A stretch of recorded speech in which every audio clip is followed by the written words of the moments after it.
આગળ જોઈએ. ત્યાર પછી હરિભક્ત શેઠ ગોવર્ધનભાઈએ શ્રીજી મહારાજ પ્રત્યે પ્રશ્ન પૂછ્યું છે, જેને ભગવાનની માયા કહે છે તેનું રૂપ શું છે?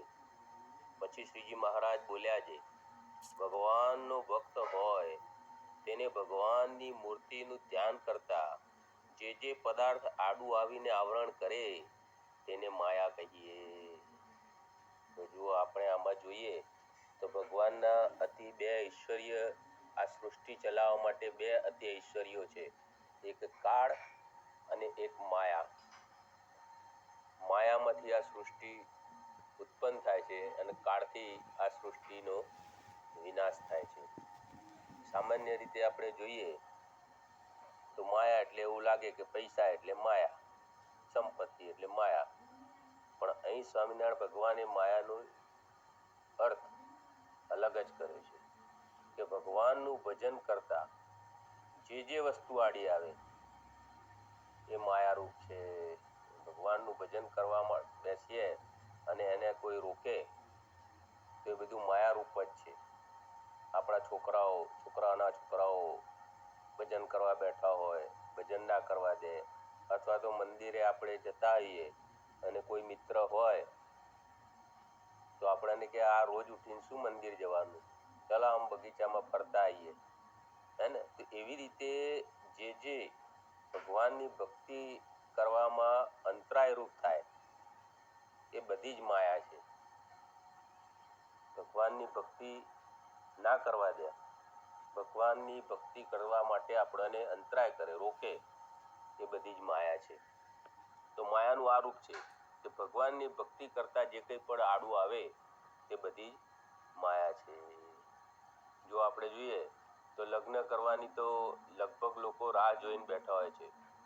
નાના છોકરાને અમે જ્યારે પૂછીએ, મહારાજ કે સાધુ થવું છે, ત્યારે તરત જ માથું હલાવીને ના કહે, અને પરણવાનું પૂછીએ તો તરત જ હા પાડે.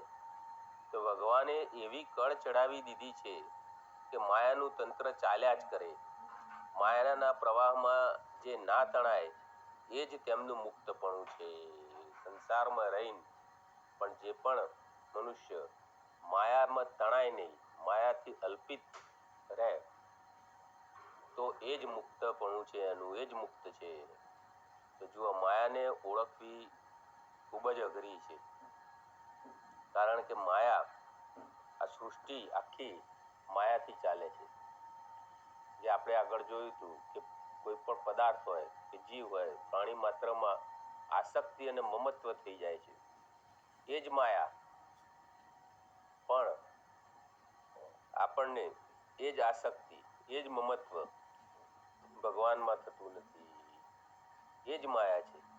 જો આસક્તિ, મમત્વ, જેવો પ્રેમ આપણે છોકરા ઉપર હોય છે, છોકરાના છોકરાઓ ઉપર આપણો પ્રેમ હોય છે, પત્ની, ભાઈ બહેન, મિત્ર, પાડોશી, એને જે રીતના આપણું મમત્વ હોય છે એમનામાં પ્રેમ હોય છે.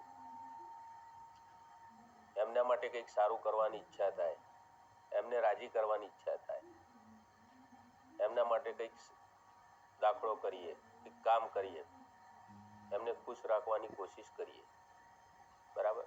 પરંતુ એ જ વસ્તુ ભગવાન કે ભગવાનના સંત માટે નથી થતી. જો એવું જ મમત્વ, એવી જ આસક્તિ એ લૌકિક જીવનના પદાર્થો કરતા જો ભગવાનમાં થાય તો આપણે માયાથી તરી ગયા કહેવાઈએ, અને એ જ કલ્યાણકારી છે.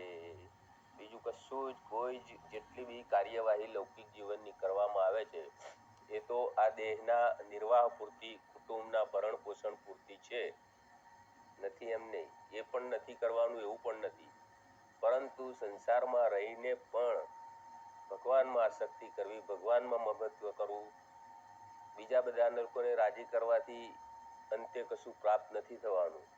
પણ જો ભગવાનને રાજી કરી લીધા હશે તો આ જીવનું અંતે જરૂરથી કલ્યાણ થશે. શ્રી સ્વામિનારાયણ ભગવાન